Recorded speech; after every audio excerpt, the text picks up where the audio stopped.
Et salut tout le monde, bienvenue sur ma chaîne Lorenzo High Tech. Aujourd'hui on va parler de smartphones et particulièrement de la marque Realme parce que ça y est, enfin le Realme 8 Pro a été annoncé il y a quelques jours.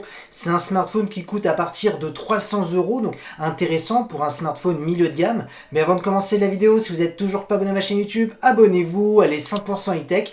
N'oubliez pas d'activer la petite cloche de notification pour être alerté lorsque je publie une vidéo. Ou sinon ma page Instagram Lorenzo High Tech, je mets souvent des informations, des promotions, tout ça en story. Et maintenant c'est parti. Du coup, pour les gens qui ne connaissent pas la marque Realme, Realme c'est une marque chinoise qui propose toujours des caractéristiques vraiment très intéressantes par rapport au prix. Ils ont toujours les prix les plus compétitifs, un petit peu comme Xiaomi, d'ailleurs c'est un petit peu leur concurrent. Du coup, commençons par le design de ce Realme 8 Pro. Il est très joli, après ça c'est une question de goût. On a un écran presque bord à bord, borderless, c'est tout à fait normal qu'on n'a pas un écran aussi bord à bord qu'un smartphone à 800 €, on n'est qu'à 300 € et on est sur un smartphone milieu de gamme. Du coup, on a une diagonale de 6,4 pouces avec une définition Full HD+.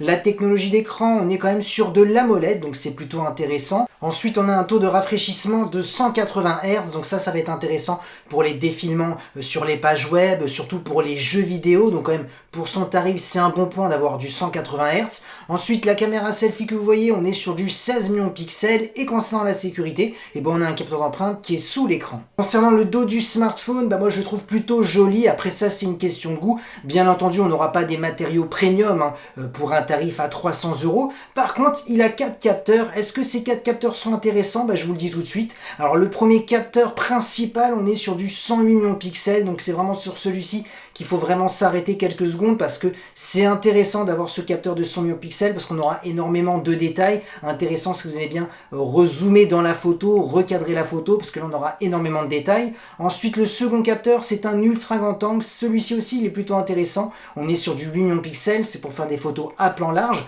Ensuite, on a un capteur monochrome pour faire des photos en noir et blanc. Celui-ci, c'est celui qu'on va le moins utiliser. Et un capteur macro pour faire des photos d'objets ultra près, toujours de 2 millions de pixels.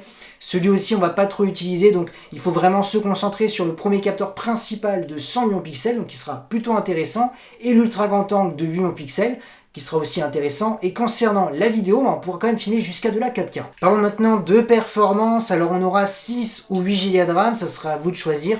Comme processeur, c'est un processeur de Qualcomm, c'est le Snapdragon 720G, un processeur milieu de gamme, suffisant pour faire des petits jeux vidéo ou de gros jeux vidéo, mais par contre, en termes de graphisme, il faudra aller dans les paramètres et baisser un petit peu le graphisme du jeu vidéo pour pouvoir jouer avec une bonne fluidité. C'est tout à fait normal, on n'est pas sur un gros processeur, mais quand même Realme a bien dit qu'ils avaient optimisé le processeur et l'OS pour faire quand même de jeux vidéo comme un peu gourmand, donc c'est quand même intéressant. Et concernant le stockage, on aura 128 Go et bien entendu ce smartphone ne sera pas 5G. Concernant sa batterie, on est sur du 4500 mAh, alors rien d'exceptionnel. Par contre, ce qui est plutôt intéressant, c'est sa recharge ultra rapide de 50 watts. En seulement 47 minutes, votre smartphone est rechargé de 0 à 100. Ou sinon, il suffit juste de 17 minutes de recharge pour gagner 50%. Donc c'est quand même plutôt un bon point pour un smartphone quand même à partir de 300 €. Et concernant la connectivité, malheureusement, on n'a pas de Wi-Fi 6, on a de la Wi-Fi 5. Par contre, du Bluetooth 5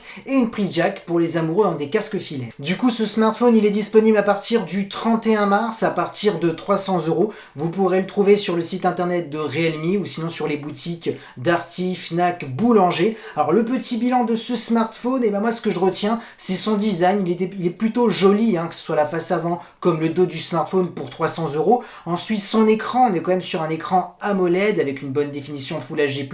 Le taux de rafraîchissement, quand même, de 180 Hz, ce n'est pas rien. Ensuite, en photo, il va plutôt bien se débrouiller, surtout avec son capteur de 108 millions de pixels, où là on aura énormément de détails. On a aussi un bon ultra grand angle de 8 millions de pixels. On filme quand même jusqu'à de la 4K. Certes, le processeur, c'est le 720G de Qualcomm. C'est un processeur polyvalent, mais il pourra pas tout faire tourner, tous les derniers gros jeux vidéo. Sinon, comme je vous ai dit tout à l'heure, il faudra quand même baisser un petit peu les paramètres des jeux vidéo si vous voulez que ce soit plutôt fluide. Et par contre, on a quand même une bonne batterie de 4500 mAh qui se recharge en simplement 47 minutes. Donc il y a quand même plutôt plusieurs bons points quand même sur ce smartphone.